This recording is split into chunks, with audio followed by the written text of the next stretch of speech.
ময়মনসিংহবাসী সবাইকে আসসালাম। এখানে আমাদের এক ভাইয়ের একটা মোবাইল হারিয়ে গিয়েছে। উনি গরিব মানুষ, কেউ যদি মোবাইলটা পেয়ে থাকেন, এই যে হাত তুলছে, ওনার কাছে মোবাইলটা পৌঁছিয়ে দিবেন।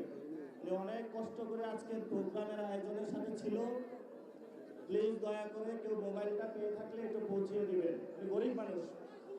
প্রিয় ময়মনসিংহবাসী, আজকে আমরা যখন এখানে উপস্থিত হলাম, আমাদের শহীদ ভাইদের সাথে কথা হলো, আহত ভাইদের সাথে কথা হলো, কিন্তু আমরা যেটা সংবাদে পেলাম, দুঃখের বিষয়, ময়মনসিংহে যেখানে অসংখ্য শহীদ রয়েছে, প্রশাসনের মধ্য থেকে যারা আওয়ামী লীগের সাথে সেই সময়ে কাজ করেছিল, বর্তমান যারা প্রশাসনে রয়েছেন, তারা শহীদ ফ্যামিলির সাথে কোনো যোগাযোগ রাখছেন না।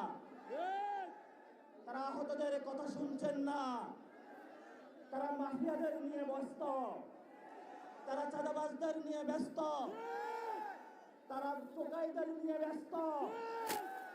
রক্তের উপরে দাঁড়িয়ে যাদের আপনি চেয়ারে বসে আছেন, প্রশাসনের ভাইদেরকে বলবো, ভবিষ্যতে ময়মনসিংহের আর যদি কোনো শহীদ ফ্যামিলির ভাই, আর যদি কোনো আহত ভাই আপনার চেয়ারের সামনে গিয়ে দাঁড়িয়ে থাকতে হয়, ময়মনসিংহের ছাত্র জনতা আপনাদের চেয়ার রাখবে না। প্রিয় ময়মনসিংহবাসী, যখন খুনি হাসিনা আমাদের উপরে গুলি চালিয়েছিল, আমরা কি গুলির মুখ থেকে ওয়াকআউট করেছিলাম? আমাদের যারা আহত হয়েছিল তারা কি ছাত্রলীগ যুবলীগের মুখ থেকে ওয়াকআউট করেছিল?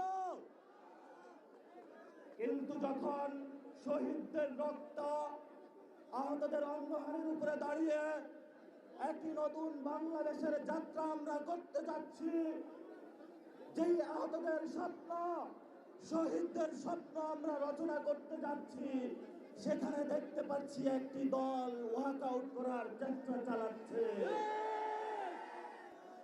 আপনারা আজকে ওয়াকআউট করেছেন, ফিরে এসেছেন, আপনাদের স্বাগত জানাচ্ছি। আপনারা শহীদদের রক্তের সাথে ওয়াকআউট করতে পারেন না, আহতদের রক্তের সাথে ওয়াকআউট করতে পারেন না। শহীদ আহতদের প্রতিশ্রুতি ছিল বাংলাদেশে আমার আপনার ভাই সুশিক্ষা পাবে, বাংলাদেশ। কিন্তু যখন বাংলাদেশে এই জায়গাতে আমরা একটি নতুন পদ্ধতিতে যাচ্ছিলাম, তখন আমরা প্রতিনিয়ত বাধা দেখতে পাচ্ছি। এই জন্য বাংলাদেশের সকল জনতাকে আহ্বান করব, আমাদের সামনে পুরো বাংলাদেশের একটি লক্ষ্য, সেটি হলো বাংলাদেশের সংস্কার। আমরা একটি স্লোগান দিয়ে থাকি, এই মুহূর্তে দরকার বিচার আর সংস্কার। ময়মনসিংহবাসীকে স্লোগান দিতে পারবেন?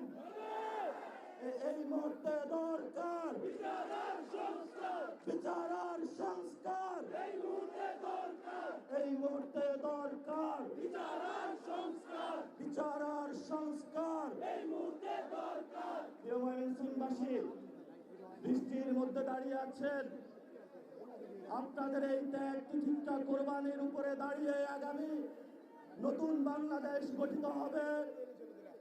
আমাদের একদিন আগে নান্দাইলের একটি পথসভায় অনেকে দাঁড়িয়েছিলেন আপনাদের ময়মনসিংহে।